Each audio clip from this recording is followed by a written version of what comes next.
दिल्ली के बसंत विहार में एक अपार्टमेंट है और उस अपार्टमेंट के अंदर दो पति पत्नी रहा करते थे। दोनों पति पत्नी बड़े बुजुर्ग थे, लेकिन पैसे की कोई कमी नहीं थी। दोनों सरकारी थे, रिटायर्ड थे और पेंशन भी आ रही थी। लेकिन दोस्तों, जो पत्नी है उनकी तबीयत अक्सर ज़्यादातर खराब ही रहती थी। पति उनकी सेवा करता था, तो पति ने सोचा कि क्यों ना कोई नर्स रख दूं जो 24 घंटे तक आए और उसकी पत्नी की सेवा करे। इसीलिए वो कुछ नर्सों से बात करता है, उनमें से एक लड़की सेलेक्ट करता है और अपने घर पे 24 घंटे के लिए रख लेता है। वो उसकी पत्नी की सेवा करती थी, सुबह दोपहर शाम, सब कुछ सही चल रहा था। लेकिन अचानक से दोस्तों एक दिन क्या होता है, वो नर्स, वो बुजुर्ग दंपत्ति की पत्नी और पति, इन तीनों का कोई बेरहमी से कत्ल कर देता है। तीनों के शरीर को काट देता है किसी धारदार हथियार से।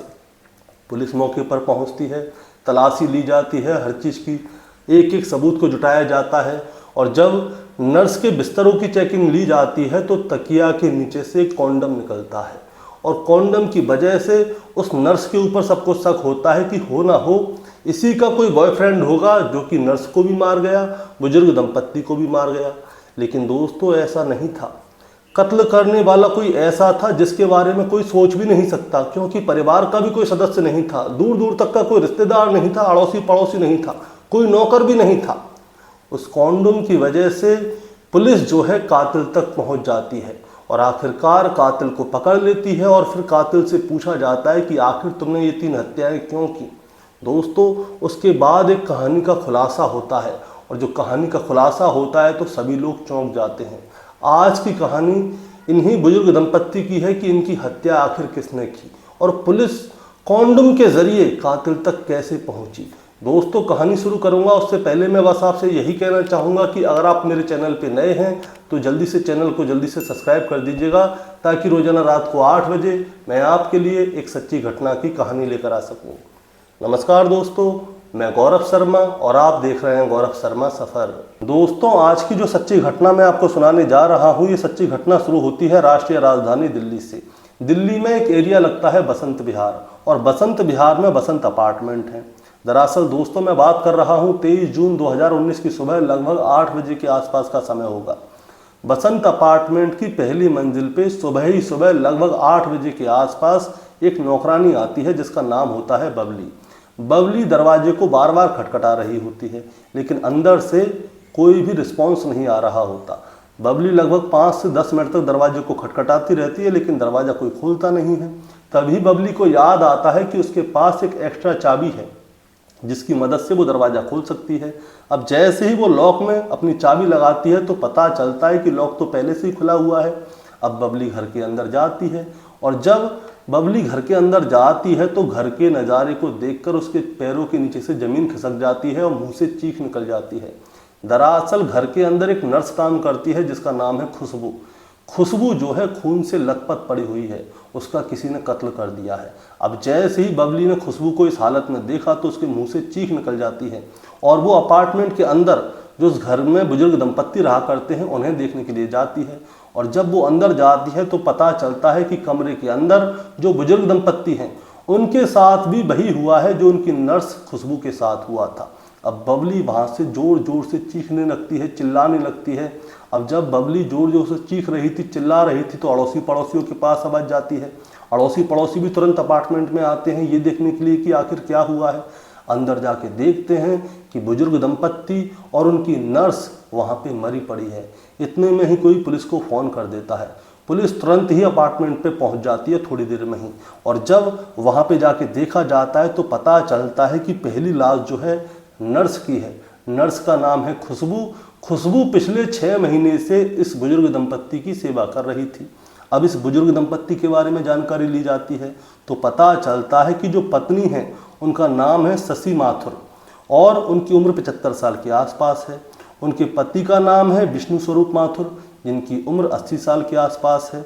विष्णु स्वरूप माथुर जो है CGHC में फार्मेसी के पद पर थे और अब वो रिटायर्ड हो गए हैं। और जो उनकी पत्नी है शशि माथुर, वो नगर पालिका परिषद में पहले काम किया करती थी, वो भी रिटायर हो गई हैं। ये दोनों घर पे ही रहा करते हैं, लेकिन जो पत्नी है वो ज़्यादातर बीमार रहती थी और जब वो बीमार रहती थी तो जो उनके पति हैं वही उनकी सेवा करते थे। आज से लगभग 6 महीने पहले ही उन्होंने जो है खुशबू को अपॉइंट किया था और खुशबू 6 महीने से जो पत्नी है शशि माथुर उनकी सेवा कर रही थी। अब इनके परिवार के बारे में जानकारी ली जाती है और जब परिवार के बारे में जानकारी ली जाती है तो पता चलता है कि इन दोनों का एक इकलौता बेटा था जिसकी आज से 10 साल पहले रोड एक्सीडेंट में मौत हो गई है और उनकी एक बेटी भी है। बेटी जो है उसकी शादी हो गई है, शादी के बाद वो अपने घर पे चली गई है। अब पुलिस वाले क्या करते हैं, इनके पूरे घर की जांच पड़ताल करते हैं और जांच पड़ताल जब करते हैं और नौकरानी के बारे में जानकारी लेते हैं तब जाके पता चलता है कि खुशबू जो है इनके पास 6 महीने से काम कर रही थी, 6 महीने से इनकी सेवा कर रही थी और वो मूल रूप से पौड़ी गढ़वाल उत्तराखंड की रहने वाली है। अब खुशबू के बारे में पूरी जांच पड़ताल की जाती है, घर में एक एक चीज़ को चप्पे चप्पे की जांच पड़ताल की जाती है, फॉरेंसिक की टीम आती है, डॉग स्क्वाड आती है और इसके बाद में जब एक एक चीज़ की जांच पड़ताल की जा रही थी तो जो घर की नर्स थी उसके सामान की भी जांच पड़ताल की जाती है, उसके बिस्तर की भी जांच पड़ताल की जाती है और जब उसके बिस्तर की जांच पड़ताल की जाती है तो जो नर्स है खुशबू उसके तकिया के नीचे एक कॉन्डम मिलता है और जैसे ही कॉन्डम मिलता है तो पुलिस वाले समझ जाते हैं कि हो ना हो ये जो नर्स है इसी का शायद कोई बॉयफ्रेंड रहा होगा जो कि इस घर में चोरी करने के लिए आया होगा और जब इन लोगों ने रोका होगा तो उसने अपनी गर्लफ्रेंड को भी मार दिया और जो बुजुर्ग दंपत्ति हैं उनको भी मार दिया। इसीलिए क्या होता है दोस्तों, जो खुशबू है उसके मोबाइल को सर्विलांस पे डाल दिया जाता है। ये देखा जाता है कि आखिर इसका बॉयफ्रेंड कौन है, सर्विलांस पे डाला जाता है लोकेशन पे और उसकी लोकेशन भी निकाली जाती है, CDR निकाली जाती है और जब CDR निकाली जाती है, लोकेशन निकाली जाती है और सर्विलांस पे पूरी डिटेल निकल के आती है खुशबू की, तब जाके पता चलता है कि जिस रात को कत्ल हुआ था उस रात को ना तो खुशबू ने किसी से बात की थी, ना ही कोई आया था, ना ही खुशबू कहीं गई थी, घर पे ही मौजूद थी। लेकिन कत्ल से एक दिन पहले उसने एक लड़के से बहुत देर तक बात की थी और अब उस लड़के के बारे में जानकारी ली जाती है कि आखिर ये लड़का कौन है जिससे खुशबू ने कत्ल से एक दिन पहले बहुत लंबे समय तक बात की थी और अक्सर उस लड़के से ही वो बात करती थी, किसी और से बात नहीं करती थी। अब पुलिस क्या करती है, उस लड़के की लोकेशन निकालती है और जब लड़के की लोकेशन निकाली जाती है तब जाके पता चलता है कि लड़का जो है गाजियाबाद में रहता है और ग्राफिक्स डिजाइनिंग का काम करता है और लड़का मूल रूप से उत्तराखंड के पौड़ी गढ़वाल का ही रहने वाला है, यानी कि जो नर्स और जो उसका बॉयफ्रेंड है एक ही जगह के रहने वाले हैं। अब पुलिस वाले क्या करते हैं, सीधे ही गाजियाबाद जाते हैं, उस लड़के को हिरासत में लेते हैं और फिर उससे पूछताछ की जाती है और जब पूछताछ की जाती है तो लड़का साफ साफ इनकार कर देता है। वो कहता है कि इस कत्ल से उसका कोई भी लेना देना नहीं है। हाँ, खुशबू उसकी दोस्त थी, उससे बात होती थी, इसके अलावा उसके साथ उसका कोई और लेना देना नहीं है।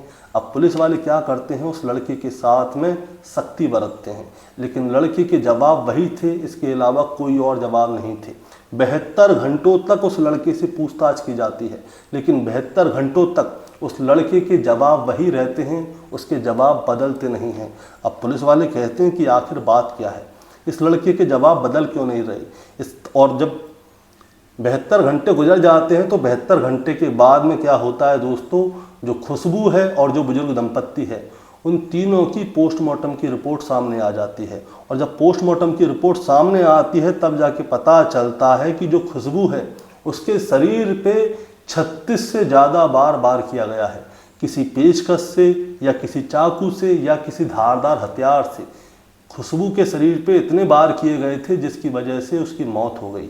और जब पोस्टमार्टम की रिपोर्ट में ये देखा जाता है कि खुशबू के साथ कोई शारीरिक संबंध तो नहीं बना या फिर उसके साथ किसी ने कोई गलत काम तो नहीं किया या रेप तो नहीं किया, तो पता चलता है कि खुशबू के साथ किसी ने भी कोई भी शारीरिक संबंध नहीं बनाया है, यानी कि खुशबू के साथ कुछ भी नहीं हुआ है।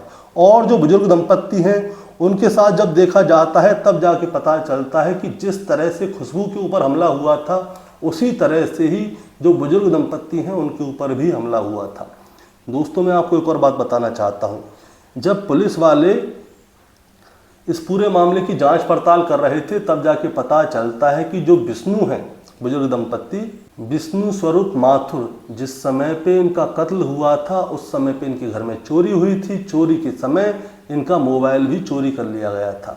इसीलिए पुलिस वालों ने क्या किया, विष्णु का मोबाइल जो है उसे सर्विलांस पे डाल दिया था। अब तारीख आती है 25 जून 2019। 25 जून 2019 को विष्णु का मोबाइल ऑन होता है सिर्फ 5 से 10 सेकंड के लिए, और वो मोबाइल ऑन होता है गुरुग्राम के सेक्टर 58 में एक होटल के अंदर। इसीलिए पुलिस वाले क्या करते हैं, जैसे ही पुलिस वालों को लोकेशन मिलती है तो तुरंत गुरुग्राम के सेक्टर 58 के उस ओयो होटल पे पहुंच जाते हैं। अब पुलिस वाले एक तरफ ये सोच रहे होते हैं कत्ल हुआ है बसंत विहार दिल्ली में और मोबाइल ऑन हुआ है गुरुग्राम में। अब पुलिस तुरंत ही होटल पे पहुंच जाते हैं, होटल पे जाके जांच पड़ताल करते हैं और वहां पे क्या करते हैं, जितने भी लोग 2 या 3 दिन में आए हैं उन सभी का डाटा निकालते हैं। और जब डाटा निकाला जाता है, उन सभी लोगों से बात की जाती है तो 2 लोगों का नाम सामने आता है, जिसमें एक महिला होती है जिसका नाम होता है प्रीति सहरावत, जिसकी उम्र 42 साल के आसपास होती है, और उसके साथ में एक आदमी होता है जिसका नाम होता है मनोज भट्ट, जिसकी उम्र 39 साल के आसपास होती है। इन दोनों की पूरी डिटेल ले ली जाती है। डिटेल लेने के बाद जो शशि माथुर थी उनकी बेटी से बात की जाती है। जो बुजुर्ग महिला थी उनकी बेटी की शादी हो गई थी, वो अपने घर पे रहती थी। अब उनकी बेटी को इन दोनों का फोटो दिखाया जाता है, इनकी पूरी डिटेल बताई जाती है और उनसे पूछा जाता है कि क्या आप इन दोनों में से किसी को जानती हो। पहले तो उनकी बेटी उनको पहचान नहीं रही थी, लेकिन जब उसने थोड़ा ध्यान दिया तब जाके वो पहचान जाती है। वो बताती है कि जो प्रीति सहरावत है उसकी माँ जो है इसकी माँ की सहेली है। यानी कि जो बुजुर्ग दंपत्ति महिला थी वो पहले नगर पालिका परिषद में काम करती थी, उसकी सहेली की बेटी है प्रीति सहरावत। वो प्रीति सहरावत को अच्छी तरह से जानती है। अब इसके बाद क्या होता है दोस्तों, पुलिस वाले सीधे ही प्रीति सहरावत के घर पे पहुंच जाते हैं, उससे पूछताछ करते हैं। पूछताछ में सीधे सीधे प्रीति सहरावत अपनी बात को बदल देती है। वो कहती है कि मुझे तो इसके बारे में कुछ जानकारी नहीं है। अब जब प्रीति सहरावत ने सारी चीज़ से इनकार कर दिया तो पुलिस वाले क्या करते हैं, उसके घर की तलाशी लेते हैं और पूरे घर की एक एक चीज़ को अच्छी तरह से तलाश करते हैं। और जब पूरे घर की एक एक चीज़ को अच्छी तरह से तलाश करते हैं तो उसके घर में से कॉन्डम का पैकेट निकलता है, जिस पैकेट में 3 कॉन्डम होते हैं, लेकिन इस समय पे 2 कॉन्डम हैं। अब पुलिस वाले उस कॉन्डम के पैकेट को ले जाके फॉरेंसिक में चेक करवाते हैं, उस कॉन्डम के साथ जो कि नर्स के तकिया के नीचे निकला था। अब उस कॉन्डम के साथ इस कॉन्डम को जब मैच किया जाता है तो पता चलता है कि एक ही कंपनी के कॉन्डम हैं और एक ही पैकेट के कॉन्डम हैं। अब जब कॉन्डम की ये सारी चीज़ें सामने आ जाती हैं तो प्रीति सहरावत और उसके साथ ही मनोज भट्ट को गिरफ्तार कर लिया जाता है और गिरफ्तार करके इन दोनों को थाने लेके आया जाता है। और अब थाने में इनसे पूछताछ होती है। शुरुआत में तो ये अपने बयानों को बदल रहे थे, लेकिन जब पुलिस ने इनके साथ में सख्ती बरती तब जाके ये दोनों तोते की तरह बोले, और जब तोते की तरह बोले तब पूरी कहानी निकल के सामने आती है। प्रीति बताती है कि उसकी शादी साल 2000 में हुई थी। 2000 में उसकी शादी होती है। 6 महीने तक तो सब कुछ ठीक चलता है, लेकिन 6 महीने बाद उसका पति जो है उसे छोड़ देता है और उससे कोई भी मतलब नहीं रखता। इनका हो जाता है तलाक। तलाक के बाद में क्या होता है, प्रीति कुछ सालों तक ऐसे ही घूमती है। इसके बाद प्रीति की दूसरी शादी होती है। दूसरी शादी से उसको एक बेटा होता है, एक बेटी होती है, और बेटा बेटी और अपने पति के साथ वो बिल्कुल खुश थी। लेकिन साल 2006 में उसके पति ने भी उसको छोड़ दिया और वो छोड़ के सीधे विदेश में शिफ्ट हो गया। वहीं पे काम करता था, वहीं पे रहता था, खाता था, पीता था। अब प्रीति अकेली हो जाती है। उसका एक बेटा था, एक बेटी थी, इनको पालना भी था। कैसे पाले, इसीलिए प्रीति क्या करती है, जगह जगह पे नौकरी करती है। कभी कॉल सेंटर में, कभी किसी होटल पे रिसेप्शनिस्ट बन जाती है, कभी किसी कंपनी में छोटी मोटी पोस्ट करती है। इसी तरह से वो 9 साल तक काम करती है और 9 साल बाद साल 2015 में वो सोचती है कि क्यों ना अपना कोई बिजनेस खोला जाए। उसके पास थोड़ी सी जगह थी। उस थोड़ी सी जगह में वो क्या करती है, पीजी बनवा लेती है और पीजी में लोगों को किराए पे देती थी। अब पीजी उसका शुरू हो जाता है और बहुत अच्छा चलता है, और अच्छा चलता है तो उससे उसकी इनकम भी होती है। 1 साल तक पीजी बहुत अच्छा चल रहा होता है। 15 से 16 आ जाती है। साल 2016 में प्रीति एक हैप्पी बर्थडे में जाती है, यानी कि बर्थडे पार्टी में जाती है। वहाँ पे उसे मिलता है मनोज भट्ट। मनोज भट्ट से उसकी मुलाकात हो जाती है, बोलचाल अच्छी हो जाती है। लेकिन दोस्तों, मनोज भट्ट जो था, उसने एक आपराधिक घटना को अंजाम दिया हुआ था। इसके बारे में उसने प्रीति को कुछ भी नहीं बताया था, उसके साथ दोस्ती कर ली थी। दरअसल मनोज भट्ट ने साल 2010 में अपनी पत्नी का मर्डर किया था। मर्डर की वजह से उसको जेल जाना पड़ा था। पूरे 5 साल तक वो जेल में रहा था। साल 2015 में वो जेल से छूटा था, 15 में छूटा था, और 1 साल बाद उसे मिल जाती है प्रीति से हो जाती है उसकी दोस्ती, और दोस्ती प्यार में बदल जाती है। अब प्यार में जब बदल जाती है तो उसने अपनी पत्नी के बारे में, जो पहली पत्नी थी, उसको मारा था, क्या किया था, उसके बारे में कुछ भी नहीं बताया था। अब ये दोनों मिलके जो पीजी का बिजनेस कर रहे थे उसे संभाल रहे थे। लेकिन अचानक से ही जो पीजी का बिजनेस है वो इनका ठप्प पड़ जाता है। इतना ठप्प पड़ जाता है कि इनके खाने के लाले पड़ जाते हैं। और जब खाने के लाले पड़ जाते हैं तो मनोज भट्ट क्या करता है, प्रीति से बार बार पूछता है कि तुम्हारा कोई ऐसा रिश्तेदार है जो पैसे वाला हो, अकेला रहता हो, जिसके साथ उसके परिवार के लोग ना रहते हों। अब प्रीति याद करती है कि उसका तो कोई रिश्तेदार पैसे वाला है ही नहीं। अब वो कहाँ से ढूंढे, क्या करे। अब मनोज रोजाना उससे पूछा करता था। तभी एक दिन उसे याद आता है कि हाँ, मेरी माँ की एक सहेली है जो कि नगर पालिका परिषद में काम करती थी। इस समय पर वो रिटायर हो गई है। उसका बेटा 10 साल पहले रोड एक्सीडेंट में मर गया था।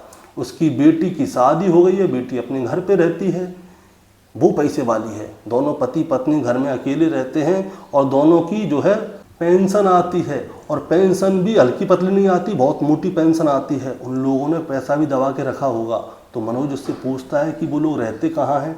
तब ये बताती है कि वो बसंत विहार दिल्ली में एक बसंत अपार्टमेंट है, उसमें रहते हैं। तो मनोज कहता है कि तुम ऐसा करो, एक दिन उनके घर पे जाओ, देख कर आओ कि उनके घर में कौन कौन रहता है, कौन कितने बजे आता है, कितने बजे जाता है, क्या कहानी है उनके घर की। इसीलिए प्रीति क्या करती है, 17 जून 2019 को सीधे ही जो शशि माथुर उनके घर पे पहुंच जाती है। उनका दरवाज़ा खटखटाती है तो उनकी नर्स आके दरवाज़ा खोलती है। खुशबू ने दरवाज़ा खोला था। अब खुशबू पूछती है कि बताइए आपको किससे काम है। तो प्रीति कहती है कि मुझे शशि आंटी से मिलना है। शशि आंटी, तो वो अंदर जाके पूछती है कि कोई प्रीति नाम की लड़की आई है, आपको आंटी कह रही है, वो कह रही है मिलना है। तो शशि कहती है कि हाँ भेज दो, कोई दिक्कत नहीं, मेरी सहेली की बेटी है। अब प्रीति घर के अंदर जाती है। शशि आंटी उससे पूछती हैं कि बेटा कैसी हो, क्या हाल है, आज कैसे आना हुआ। तो प्रीति बताती है कि मेरा इंटरव्यू था, मैं इंटरव्यू देने आई थी, तो मैंने सोचा कि आपसे भी मिलते चलो, बड़े दिन हो गए। तो जो शशि आंटी है उससे कहती हैं कि कोई बात नहीं, इंटरव्यू अच्छा हुआ। वो कहती है हाँ, तो ऐसा करो आज यहीं पे रुको, कल जाना यहाँ से, आज यहीं पे आराम करो, खाओ पियो। इसके बाद प्रीति जो है उनके घर पे रुक जाती है। शशि आंटी से भी बात करती है, उनके पति जो विष्णु स्वरूप हैं उनसे भी बात करती है, और रात को वहीं पे रुकती है, खाती है, पीती है, और सुबह वहाँ से चली जाती है। दरअसल दोस्तों, जो प्रीति है उनके घर पे रेकी करने के लिए गई थी। कौन कितने बजे आता है, कितने बजे जाता है, नौकर कितने बजे आते हैं, उनके घर में कौन कौन रहता है, और उस एरिया में जितने भी सीसीटीवी कैमरे हैं, सारे कैमरों की उसने रेकी की थी, और ये देखा था कि कहाँ कहाँ पे कैमरा लगा हुआ है। और इसके बाद क्या होता है, ये दोनों तारीख तय करते हैं 22 जून 2019।